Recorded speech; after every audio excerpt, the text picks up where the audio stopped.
everyone. Kay's got one day on me because tomorrow is my 3rd anniversary of actually paying attention.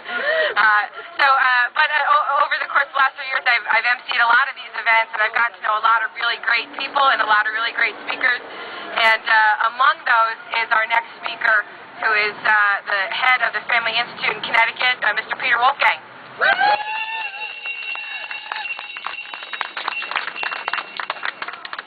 I've never done this with a bullhorn before. Thank you, everyone. On behalf of my fellow Catholics, on behalf of the Family Institute and the social conservative movement, the pro-life movement, we are all united.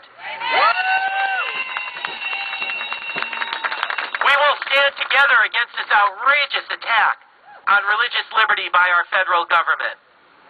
3 years ago, here in Connecticut, you gathered on these steps to begin the fight for liberty in our state in this era. 2 years ago, at the Tea Party Tax Day rally, I spoke before you, and I said that I brought you greetings from the other half of the conservative movement, the social conservative movement. I told you then that it's all tied together. It is all tied together, and we all see that now. Remember what we said back then, that social conservatism has been sort of the canary in the coal mine. And we've been saying for a long time that if you take away the family, if you take away the church, if you take away voluntary institutions, the only thing left is government. There is nothing standing between you and the government. Is that what we want? No! And here we are now, 2 years later, and we can see it. We can see it with the Health and Human Services mandate that's been imposed on the Catholic Church. Now let's do away with a few misconceptions. This is not about contraception. Right. No one is trying to ban contraception. It's easily available, it's inexpensive, and nobody's trying to ban it. This is about the federal government violating the rights of conscience of religious individuals and religious institutions by forcing them to pay against their beliefs, to pay for and provide someone else's contraception. But it doesn't have to be contraception. It could be forcing a kosher deli to provide bacon. It could be forcing Muslims to provide alcohol. This is an attack on the religious liberty of all of us.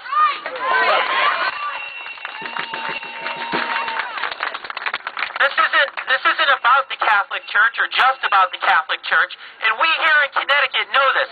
Right now in the other 49 states, they're shell-shocked. They can't believe the federal government would do this. But here in Connecticut, we've seen this sort of thing before, haven't we? We all remember SB 1098. That was the bill pushed by Misters Lawler and McDonald when they were in the legislature 3 years ago, deliberately targeting the Catholic Church. It would have stripped bishops and priests of authority over their own churches. All of us, Catholic, Protestant, Christian, Jewish, religious, atheist, all of us rose up against this because we recognized an attack on one is an attack on all.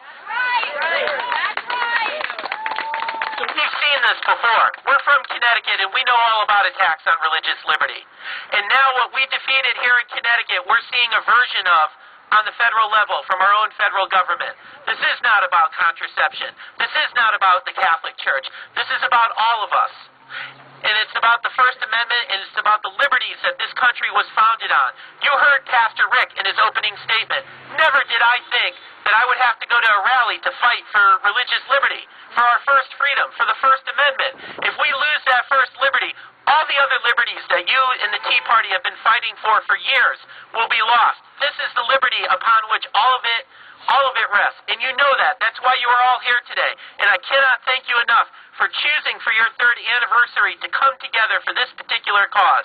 So I want to say, we all know this isn't about contraception, it isn't about the Catholic Church, and Mr. Obama's accommodation is an absolute facade.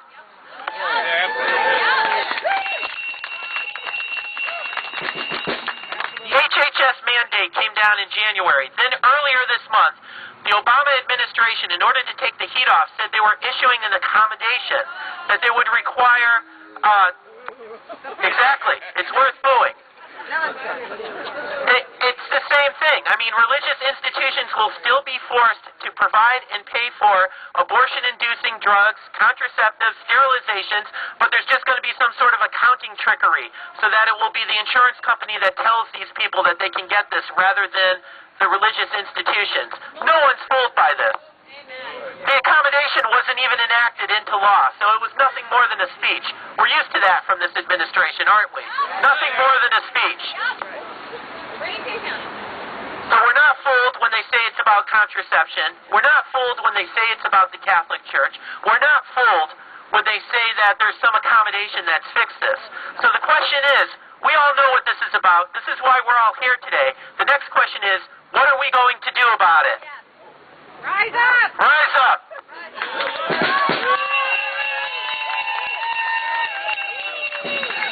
Okay, I'm going to end with this because there is a specific thing we can do right now. There's something called the Respect for Rights of Conscience Act that is going to be voted on in our United States Senate either tomorrow or Wednesday. This is the latest information.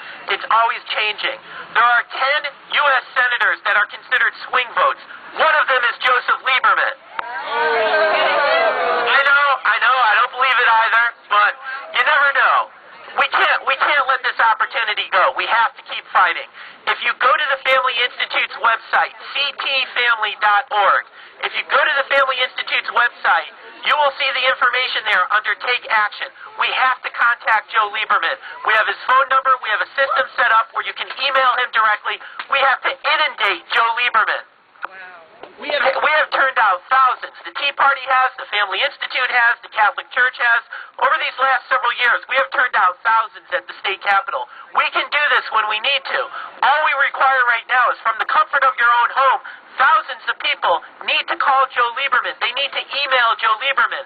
They need to tell Joe Lieberman, vote yes for the Blunt Amendment. Vote yes for the Blunt Amendment. We all have difficulties with Senator Lieberman, with the rest of our congressional delegation, with Governor Malloy, with President Obama. But we cannot let this opportunity slide. We have to contact Joe Lieberman and ask him to vote yes for the Blunt Amendment. Do not let them mislead you.